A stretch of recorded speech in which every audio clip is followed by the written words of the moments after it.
رات کا اندھیرا گہرا ہو چکا تھا اور چاندنی رات کی خاموشی سے پیپل کے درخت کے پتے سرسرا رہے تھے، جیسے وہ بھی کسی راز کو چھپانے کی کوشش کر رہے تھے۔ آدھا گاؤں گہری نیند میں سو رہا تھا۔ گاؤں کی ایک نوجوان لڑکی جس کا نام سائمہ تھا، آنکھوں میں خوف اور دل میں بے بسی لیے پیپل کے درخت کی جانب لے جائی جا رہی تھی۔ مجھے بہت خوف آ رہا تھا۔ سائمہ میری پہلی سہیلی تھی، اس لیے وہ اس دلاسا دینے ساتھ ساتھ آئی تھی، مگر وہ مسلسل ہچکیوں سے روئی جا رہی تھی۔ اس نے میرے کان میں کہا کہ سمجھو، تو جانتی نہیں کہ مجھے رات کو کتنا خوف آتا ہے۔ میں نے اس کے آنسو پوچھتے اور سمجھایا، دیکھ، اگر آج تجھے یہاں رات گزارنی ہوگی تو ورنہ تو سلیم کے ساتھ پھر دوبارہ نہیں رہ سکتی۔ اگر اس سے سچی محبت کرتی ہے تو تجھے یہ سب کرنا ہوگا، ورنہ پھر پڑی رہنا اپنے میکے جہاں تیری ستیلی ماں تجھے جینے نہیں دے گی۔ میری باتوں سے اس کا کچھ ڈھارس بندھی ہوئی تھی اور اب وہ کچھ خاموش ہوئی تھی۔ جب سائمہ کو درخت کے قریب پہنچایا گیا تو اس کے قدم جیسے زمین میں دھس گئے۔ اس کے ہاتھ پاؤں کانپ رہے تھے اور اس کی دل کی دھڑکنیں تیز ہو گئی تھیں۔ درخت کے قریب پہنچے ہی گاؤں میں کی کچھ عورتیں نے اسے مضبوطی سے پکڑ کر درخت سے باندھنا شروع کر دیا۔ سائمہ کی آنکھوں میں آنسو تھے، لیکن اس نے اپنی زبان سے ایک لفظ بھی نہ کہا۔ وہ جانتی تھی کہ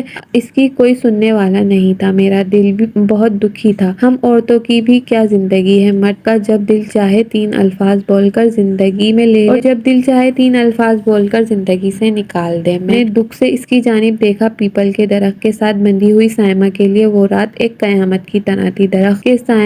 درخت کے سائے میں ہوئے ہوا کے ساتھ ساتھ اس کے کپڑے ہل رہے تھے اور وہ محسوس کر رہی تھی جیسے ہی ہر چیز اس کی بے بسی کا مذاق اڑا رہی ہو۔ سائمہ نے اپنی آنکھیں بند کر لیں اور دل میں دعا مانگنے لگی کہ کسی طرح یہ خوفناک رات گزر جائے۔ رات کے کچھ پہر گزرنے کے بعد اچانک پیر بابا کی آمد کی آہٹ سنائی دی۔ سائمہ کے دل میں ایک سرد سی لہر دوڑ گئی۔ اس نے اپنی آنکھیں کھولی اور دیکھا تو پیر بابا درخت کی طرف بڑھ رہا تھا اور وہ گاؤں کا بزرگ تھا جس کی سب بہت عزت کرتے تھے۔ پیر بابا کو آتے دیکھ کر ہم سب وہاں سے الٹے قدموں واپس آ گئے تھے۔ مجھے سائمہ کی فکر کھائے جا رہی تھی، مگر دل میں یہ تسلی تھی کہ پیر بابا جیسی عظیم ہستی اس کے ساتھ تھی ان کا خیال رکھنے کے لیے۔ مگر سائمہ کے چہرے پر ایک عجیب سا خوف دکھائی دے رہا تھا۔ میں نے اسے آنکھ کے اشارے سے دلاسا دیا اور سب کے ساتھ وہاں سے چلی آئی تھی، مگر میرے وہم و گمان میں بھی نہ تھا کہ سائمہ کے ساتھ اب کیا ہونے والا تھا، کیونکہ مجھے سائمہ کا ایک راز معلوم تھا جو اس نے کسی کو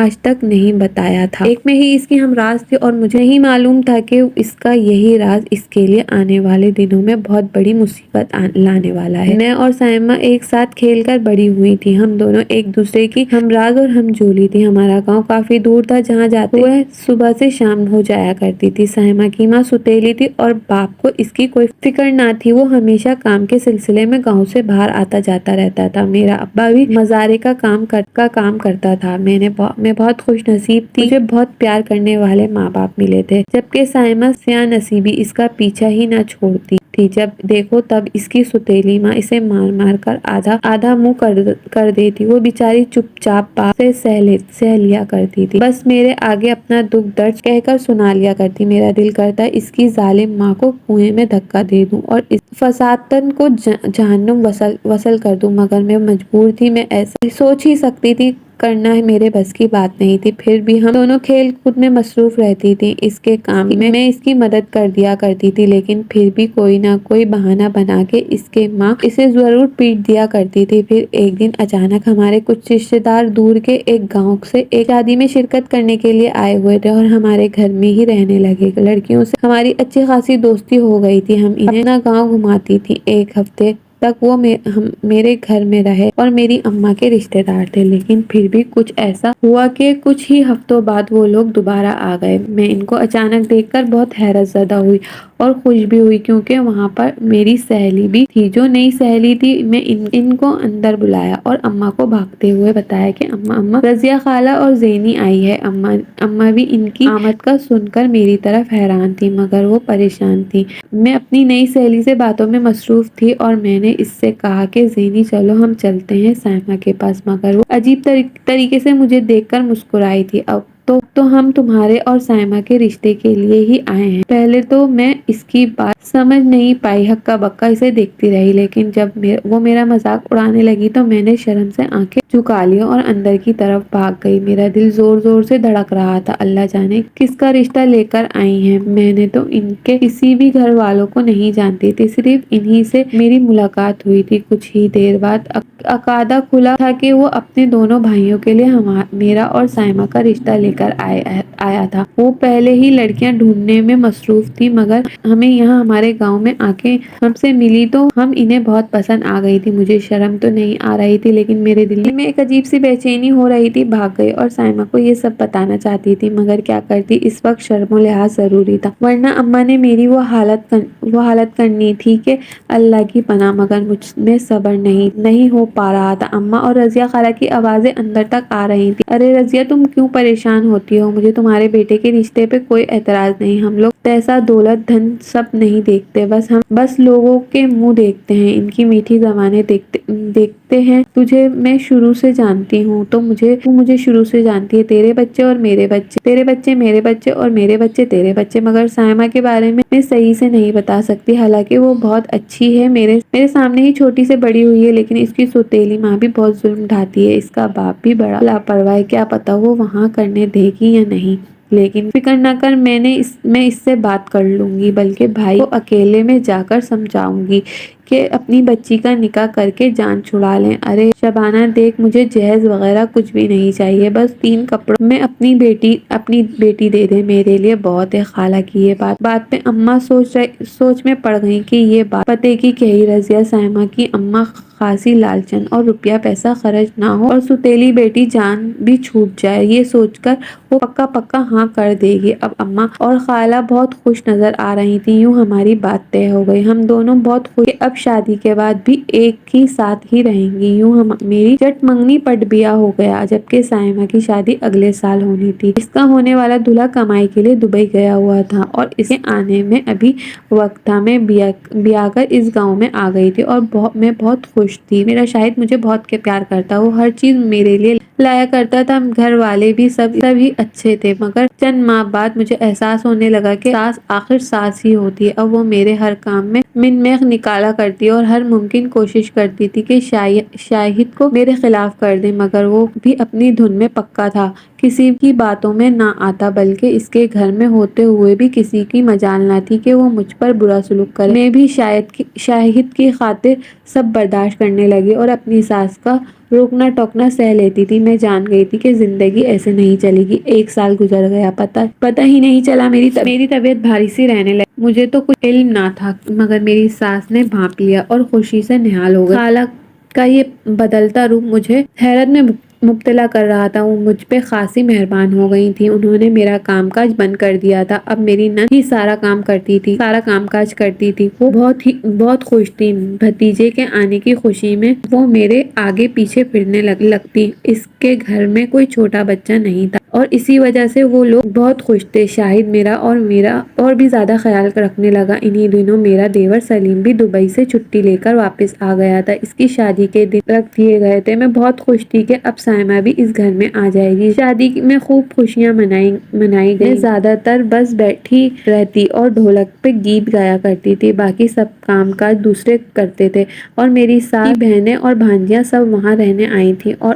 وہ دن بھی آ گیا جب سائمہ رخصت ہو کر اس گھر میں آ گئی۔ میری خوشی کا کوئی ٹھکانہ نہ تھا، مگر فی الحال میں اس کے قریب زیادہ نہیں جاتی تاکہ وہ اپنے شوہر سے گھل مل جائے اور گھر والوں سے بھی روشناس ہو جائے۔ یوں دن گزرتے گئے، میں ایک بیٹی کی ماں بن چکی تھی۔ ویسے تو سب گھر والے خوش تھے، مگر میری ساس بیٹی کا سن کر کچھ اداس تھی۔ شاہد تو بہت خوش تھے، بیٹی کا نام بھی خوش نصیب رکھا، کیونکہ ان کے پیدا ہوتے ہی ان کا بھی دبئی کا ویزا لگ گیا تھا۔ وہ کب سے کوشش میں تھے۔ شاہد کے جانے کا سن کر بہت افسردہ تھی، مانا کہ روزگار ضروری تھا، مگر اس کے لیے اتنی دور جانے کی کیا ضرورت ہے۔ میں نے شاہد کو بہت سمجھایا، مگر وہ مجھے یہی سمجھاتے رہے کہ وہاں مزدوروں کو اتنے پیسے ملتے ہیں کہ ایک بندہ اپنا گھر بنا لیتا ہے اور گھر والوں کے خرچے بھی اٹھا لیتا ہے، جبکہ یہاں تو پیٹ بھی پورا نہیں پڑتا، اور میں یہ سب تم دونوں کے لیے ہی تو کر رہا ہوں۔ ان کی باتیں سن کر خاموش ہو گئی تھی۔ پھر چند ہفتوں بعد ہی وہ چلے گئے۔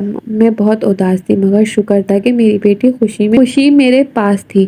یوں دن گزرتے گئے اور سائمہ کی شادی کو 3 سال ہو گئے، مگر وہ اب تک ماں نہیں بن سکی تھی۔ اس نے ہر جگہ علاج کروا کر دیکھ لیا تھا، مگر کچھ نہ ہوا۔ اب میری ساس نے اس کا جینا بھی حرام کر رکھا تھا۔ اس کا شوہر بھی چڑچڑا ہو گیا تھا۔ ایک تو اس کا روزگار نہیں لگ پا رہا تھا، اوپر سے اس کی ماں نے دوسری شادی کی رٹ لگا رکھی تھی، جبکہ سلیم سائمہ کو بہت زیادہ چاہتا تھا۔ سائمہ دن بدن کمزور ہوتی جا رہی تھی۔ ساس کے طعنوں نے اس کا جینا حرام کر دیا تھا، اوپر سے اب سلیم بھی اکھڑا سا رہتا۔ ایک دن میری ساس نے اچانک رونا دھونا شروع کر دیا کہ میری قسمت پھوٹی تھی کہ اس بانجھ عورت کو اس گھر میں لے آئی۔ سائمہ خوشی سے کپڑے دھو رہی تھی کہ ساس نے اسے پیٹنا شروع کر دیا۔ یہ دیکھ کر اوپر کا سانس اوپر اور نیچے کا سانس نیچے رہ گیا۔ مسکین کو سوتیلی ماں نے بھی بہت مارا تھا، اور یہاں بھی اسے سکون نہ مل سکا تھا۔ اسے بچانے کے لیے دوڑی اور ساس کے آگے پیچھے ہاتھ جوڑ کر خالہ مہربانی کرو، خالہ چھوڑو اسے، بیچاری معصوم ہے، اس کا کیا قصور ہے، وہ تو اللہ کی دین ہے۔ مگر خالہ پہ تو جیسے شیطان سوار تھا۔ اچانک سلیم آ گیا اور اس نے یہ تماشا دیکھ کر آپے سے باہر ہو گیا اور سائمہ کا ہاتھ پکڑ کر اسے زور سے کھینچا۔ نکل جاؤ اس گھر سے، یہاں کسی کو تیرا خیال نہیں، جا کہیں بھی چلی جا، میں تجھے طلاق دیتا ہوں، طلاق دیتا ہوں، طلاق دیتا ہوں۔ یہ الفاظ تھے یا زہر نے بجھے تیرا سب گھر والوں کے ہوش اڑ گئے، جبکہ سائمہ تو بے ہوش ہو کر وہیں گر گئی تھی۔ اس کا کوئی سہارا بھی نہیں تھا۔ نہ باپ کو فکر تھی، نہ سوتیلی ماں کو، جبکہ اس کی ساری زندگی ساری دنیا اس کا شوہر سلیم تھا، جو اس سے بہت محبت کرتا تھا، مگر یہ بھی میری ساس کو گوارا نہ ہو سکا۔ پھر اس کی قسمت ہی ایسی تھی۔ 2 دن گزر چکے تھے ایسے سوگ مناتے ہوئے۔ وہ میرے کمرے میں میرے ساتھ تھی اور اپنے نہیں جانا چاہتی تھی۔ کس منہ سے جاؤں گی، مجھے تو یہ کالک میرے منہ پہ مل دی ہے قسمت نے، وہ سسکتے ہوئے بولی۔ نہیں سامی، ایسا مت کہہ، دیکھ پیر بابا نے کہا ہے کہ تیرا حلالہ ہوگا اور پھر سب ٹھیک ہو جائے گا۔ میں نے اسے دلاسا دیا، اور بھائی یہی چاہتی تھی کہ سلیم کا بھی برا حال تھا۔ ہر وقت اس کی آنکھیں لال سوجی رہتی تھی۔ وہ مجھ سے دھیمے سے پوچھا کرتا تھا، بھابھی میری سامی کیسی ہے، اس نے کچھ کھایا؟ ایک دن میں نے اس سے کہہ دیا، دیکھ بھائی اب وہ تیری نہیں رہی، اب تجھے اسے دوبارہ اپنانا ہوگا تو جاؤ پیر بابا سے پوچھ کے آؤ کہ کیسے ہوگا حلالہ۔ میں نے نفی میں کہا تھا کہ اندر چلی گئی۔ میری ساس بھی بہت شرمندہ تھی۔ اس نے سوچا نہ تھا کہ یہ سب ہو جائے گا، تو سلیم کے دوسرے بیاہ کے لیے راضی کرنے کے لیے تھی یہ سب کر رہی تھی۔ مگر اب میرے ساس سسر پیر بابا کے پاس سے ہو کر آئے۔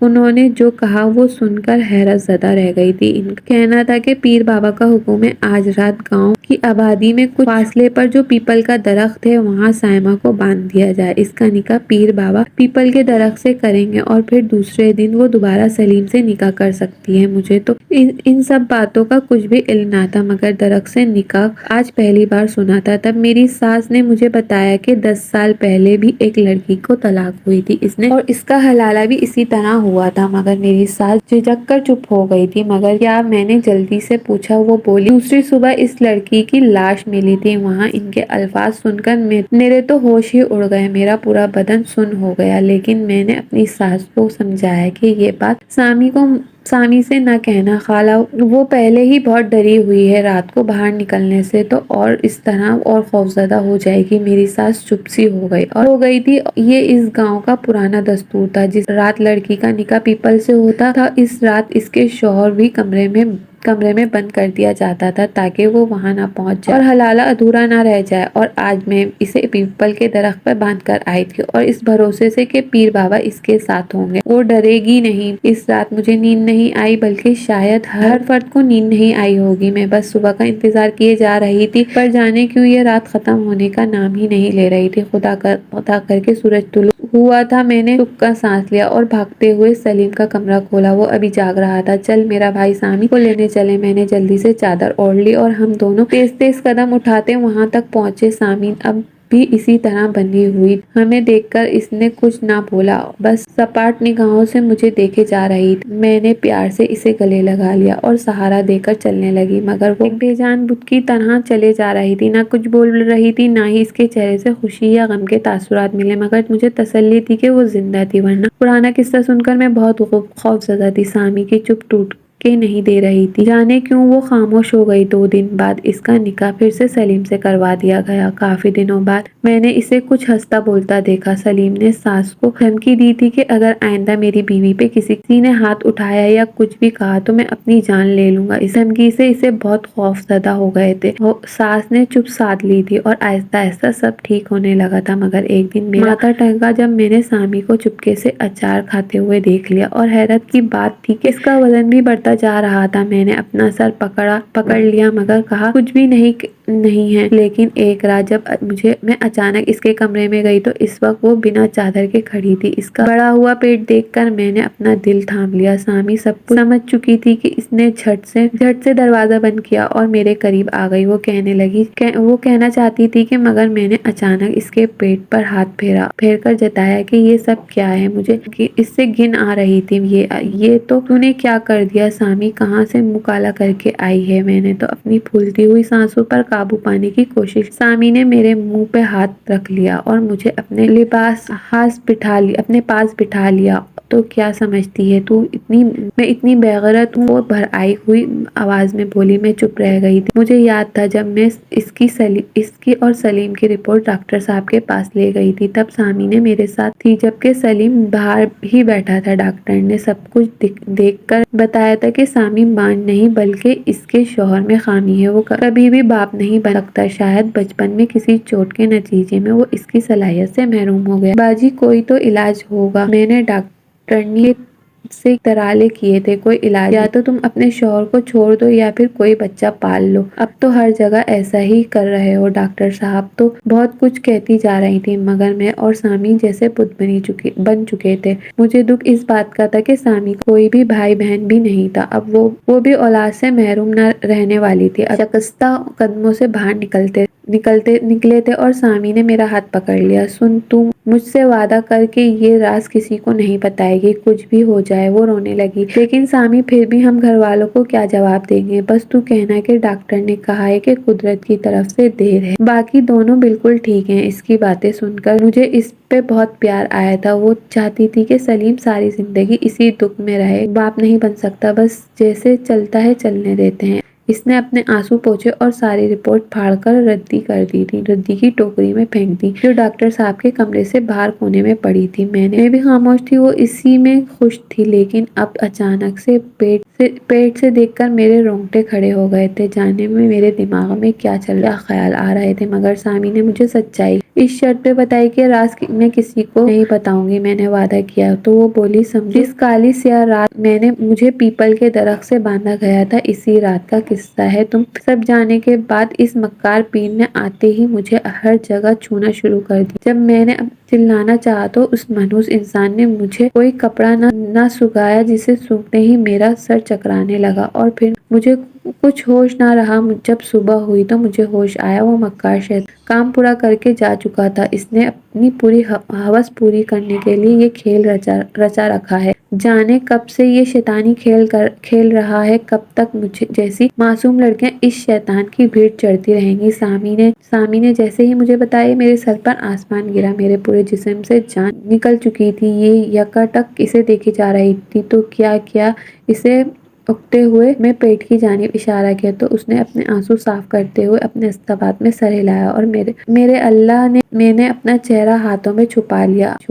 ہاں، سمجھو یہ اسی پاپی کا پھل ہے جو میری جھولی میں گرا ہے۔ میں نے اب تک کسی کو نہیں بتایا۔ مجھے تیسرا مہینہ لگا ہوا ہے۔ سلیم کو بھی خبر نہیں تھی۔ وہ سمجھ رہے تھے کہ میں موٹی ہو گئی ہوں۔ وہ سر جھکائے بولی جا رہی تھی، تم کیا کرو گی؟ میں نے جھک کر پوچھا۔ وہ میری جانب سوالیہ نظروں سے دیکھ کر بولی، کیا کرو گی؟ اچانک میرے ذہن میں خیال آیا، دیکھ کسی کو اس بارے میں معلوم نہیں کہ سلیم باپ نہیں بن سکتا اور تو ماں بن سکتی ہے، تو آج سلیم کو بتا دے کہ تو ماں بننے والی ہے اور کسی کو کچھ خبر مت ہونے دینا، مانا کہ یہ بچہ سلیم کا نہیں مگر تیرا تو ہے نا، کوئی تو تیرا سہارا بنے گا جو تجھے ماں کہے گا۔ بس اب اس بات کو بھول جاؤ اور آنے والی کی تیاریاں کر، شاید خدا کو تجھ پر رحم آ گیا اور تجھے اولاد سے نواز دیا۔ میری یہ بات سن کر اس کے چہرے پر اطمینان جھلکنے لگا، اب وہ خوش نظر آ رہی تھی۔ یہ میرا بچہ ہے، مجھے اس سے محبت ہے، اس نے اپنے پیٹ کو سہلاتے ہوئے کہا۔ اب ہم دونوں ہنس پڑے۔ صبح ہوئی تو سلیم خوشی سے پاگل ہو رہا تھا۔ سب گھر والے میں سامی کی خاطر اس کڑوے گھونٹ کو پی کر بھی سب کچھ بھلا کر بچے کی خوشی منانے لگے، لیکن میں نے یہ فیصلہ کر لیا تھا کہ اس ڈھونگی بابا کو اس کرتوت کی سزا دلوا کر رہوں گی۔ اگلے ماہ 3 سال بعد شاہد گھر واپس آیا تھا۔ میری خوشی کا کوئی ٹھکانہ نہیں تھا، سب کچھ ٹھیک سے چل رہا تھا۔ ایک دن اچانک شاہد جانے کہاں سے شراب کے نشے میں دھت گھر پہنچا۔ اسے اس حال میں دیکھ کر میں نے خوب واویلا کیا۔ سب لوگ جمع ہو گئے تھے۔ میں نے سب کو کہا کہ میں شرابی کے ساتھ نہیں رہ سکتا۔ کافی بحث و مباحثے کے بعد شاہد نے بھی وہی سب کہہ دیا جو اس کے بھائی کر چکا تھا، طلاق طلاق طلاق۔ یہ 3 بول میرے منہ پر مارے کہ وہ باہر نکل گیا۔ میں نے ساری رات کمرے سے باہر نہیں نکلتی۔ میں نے اپنے ساس سے کہا کہ خالہ ابا اماں کو پتہ چلا تو جیتے جی مر جائیں گے، تم پیر بابا سے کہہ کر میرا حلالہ کروا دو۔ دوسرے ہی دن میری ساس نے چپکے سے مجھے پیپل کے درخت سے باندھ دیا اور کہا پیر بابا نے کہا ہے کہ کسی کو کانوں کان خبر نہیں ہوگی، ویسے بھی گھر کی بات گھر میں ہی رہ جائے گی اور گاؤں والوں کو بھی کچھ پتہ نہیں چلے گا، بس صبح تک سب ٹھیک ہو جائے گا۔ وہ جلدی واپس جانے لگی اور پیر بابا کا بے صبری سے انتظار کرنے لگی۔ دور سے پیر بابا آتے دکھائی دے رہا تھا۔ جیسے ہی وہ قریب آتا گیا، اس کی آنکھوں میں ایک عجیب سا وحشانہ جذبہ دکھائی دینے لگا۔ پیر بابا کے قدموں کی آواز جیسے میرے دل پر گرتے ہوئے ہتھوڑے کی طرح تھی۔ پیر بابا نے قریب پہنچ کر مجھے غور سے دیکھا۔ اس کے چہرے پر ایک مسکراہٹ تھی، لیکن اس مسکراہٹ میں کوئی نیکی نہیں تھی، بلکہ ایک خطرناک ارادہ چھپا ہوا تھا۔ پیر بابا نے آہستہ آہستہ میری طرف ہاتھ بڑھایا اور اسی لمحے میں نے اپنے اندر ایک ہمت کو جمع کر لیا اور میں نے زور سے چیخ ماری اور پیر بابا کے ہاتھ کو جھٹک دیا۔ یہ چیخ گاؤں کے چند نوجوانوں نے جو اس وقت قریب ہی تھے، وہ دوڑتے ہوئے پیپل کے درخت کی طرف آئے اور پیر بابا کو وہاں دیکھ کر حیران رہ گئے۔ میری حالت اور پیر بابا کے رویے کو دیکھ کر انہیں فوراً ساری بات سمجھ آ گئی۔ انہوں نے پیر بابا کو گھیر لیا، اس سے جواب طلب کیا۔ پیر بابا نے بہانے بنانے کی کوشش کی، لیکن نوجوانوں نے اس کی باتوں کو نظر انداز کر دیا۔ وہ جان گئے تھے کہ پیر بابا حلالے کے نام پر گاؤں کی عورتوں کے ساتھ ظلم کرتا ہے۔ اس رات گاؤں کے لوگوں نے پیر بابا کو اس کے انجام تک پہنچا دیا اور اس کی خوب پٹائی ہوئی۔ اس کے ہاتھ پیروں کو شدید توڑ دیے تھے۔ لڑکوں نے مجھے آزاد کروایا۔ اب میں ہی نہیں، اس گاؤں کی ساری عورتیں آزاد تھیں۔ سائمہ کو پیپل کے درخت کی کیسے رہائی نہ مل سکی، لیکن اس موقع نے میرے دل میں ایک نئی روشنی جلا دی۔ میں نے فیصلہ کیا کہ گاؤں میں ہر سائمہ کے لیے آواز اٹھاؤں گی اور اس رسم کے خلاف کھڑی ہوں گی جس نے کئی عورتوں کی زندگیاں برباد کی تھی۔ میری ہمت نے گاؤں کی روایت کو ہمیشہ کے لیے بدل دیا اور حلالے کی اس ظلم بھری رسم کو جڑ سے ختم کر دیا، اور اس میں میرا بھرپور ساتھ دیا تھا میرے شوہر شاہد نے۔ اسی نے میرے ساتھ مل کر یہ ڈرامہ کیا تھا۔ اس رات اس نے شراب پینے کا ڈھونگ کیا تھا۔ میں نے جان بوجھ کر لڑائی کی تھی۔ شاہد نے مجھے طلاق نہیں دی تھی، بلکہ میں نے ہی باہر آ کر ساس کو بتایا کہ وہ 3 بول ہاں اس نے تو یہ 3 بول کہے تھے، قبول ہے قبول ہے قبول ہے۔ اگر آپ کو آج کی ویڈیو اچھی لگی ہو تو ویڈیو کو لائک کریں، کمنٹ کریں، شیئر کریں، چینل کو سبسکرائب کرنا نہ بھولیں۔ شکریہ۔